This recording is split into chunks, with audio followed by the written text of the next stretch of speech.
Assalamualaikum semua, apa khabar? Selamat kembali semula ke channel Hisham Football Talk. Macam biasa, saya di sini nak pastikan hampa semua sentiasa dikemas kini tentang pasaran perpindahan pemain. Hari ini ada banyak cerita menarik mengenai Chelsea, West Ham dan juga Man City, dan itu bukan saja cerita. Jadi, jom kita terus bersama.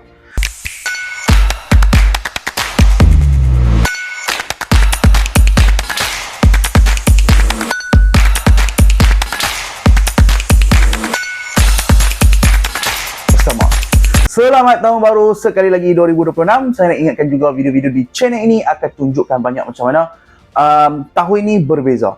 Banyak kandungan-kandungan menarik menanti hampa semua. Okay, kita mula dengan perkembangan pertama mengenai Crystal Palace dulu. Brandon Johnson ke Crystal Palace. Yes, dia maida perjanjian yuran perpindahan sebanyak 33.5 juta euro telah pun selesai dengan Tottenham. Dia tak main leg untuk Tottenham pagi tadi sebab dia tengah urusan perpindahan. Sekarang berada di London untuk pemeriksaan perubatan. Brandon Johnson dah cakap dengan Oliver Glasner sendiri, mereka semua dah ready nak mula bab baru dalam karier bola sepak. Jadi Brandon Johnson akan menjadi pemain pertama Crystal Palace untuk tahun 2026.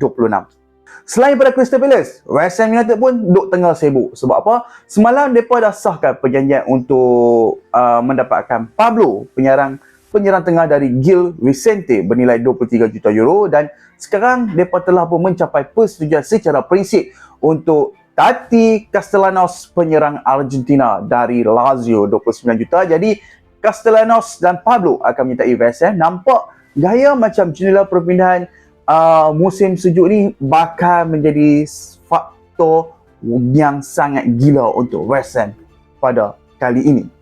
Chelsea pula hari ni memang sibuk dan memang gila. Kalau hampa tengok video saya beberapa jam yang lepas di akaun TikTok saya, di channel Wasabi saya, semuanya tentang Enzo Maresca. Semuanya telah pun selesai. Maresca dan Chelsea telah pun berpisah secara rasmi lepas melalui situasi tegang dan sangat-sangat rumit. Ramai yang tertanya-tanya siapakah bakal pengurus Chelsea yang seterusnya. Adakah Oliver Glasner? No. Cesc Fabregas? No. Tiada nama-nama besar macam Zidane ataupun Mourinho. Lupakan saja, jangan duk fikir pasal nama-nama besar. Sebab Chelsea nak orang yang betul-betul sesuai dengan projek mereka. Sekarang, calon paling hangat yang sedang diperkatakan ialah Liam Rossinier. Chelsea serius sedang berbincang nama dia di dalam secara dalaman. Ingat lagi masa saya keluarkan video tentang minat Man City ke atas Maresca. Saya cakap, Liam Rossinier ni sangat dihargai dan diminati oleh pihak atasan Chelsea. Nama dia memang dah jadi pilihan utama dalam perbincangan dalaman, dan perbincangan masih diteruskan di belakang takbir untuk calon-calon pengganti kepada Enzo Maresca. Kalaulah Rossinier ni dia berpindah ke Chelsea, Blue & Co, pemilik Chelsea dan Strasbourg nak pastikan Strasbourg juga ada pengurus yang bagus seperti Liam Rossinier. Mereka tak mau lepas Chelsea ambil Liam Rossinier ni, Strasbourg ni terketar-ketir dengan prestasi dan Strasbourg dia tak mau terganggu, dan ini kira macam satu kesan domino, tapi memang logik. Kita tengok saja apa yang jadi, sebab Liam Rossinier ni memang calon utama sekarang untuk menggantikan Maresca di Chelsea. Dan Maresca pula minat dari Man City memang betul, tak ada yang digembar-gemburkan, memang serius. Mereka amat menghargai pengalaman dia bersama Pep Guardiola, Academic City, semua kerja hebat yang dia telah buat sebelum ni di Academic City. Kalaulah Pep tinggalkan Man City pada hujung musim ni, Maresca mungkin akan ambil peluang tersebut. Tapi sekarang Pep fokus sepenuhnya dengan City, jadi ini semua masih dalam plan perbincangan lagi lah. Belum ada apa-apa kata putus lagi. Kaitan Maresca dengan Man United pula. Duduk tak duduk, dia dikaitkan dengan Man United. Ia adalah sekadar spekulasi daripada apa yang saya baca. Omar Marada, figura yang sangat penting di United, pernah bekerjasama dengan Maresca di City, tapi tiada sebarang rundingan sedang berlaku.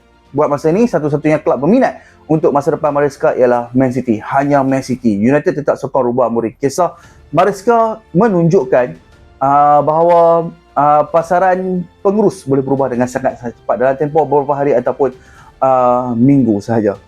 Untuk pemain West Ham, aktif bukan saja untuk Castellanos dan Pablo, tapi juga untuk Raheem Sterling. Nama Sterling tengah dibincangkan secara dalaman dengan Nuno Espirito Sterling, Ademola Lookman, semua sedang dibincangkan sebab West Ham sedang mencari pemain sayap. Sterling sekarang berada di luar projek Chelsea, di Sasi pun sama, yang defender tu.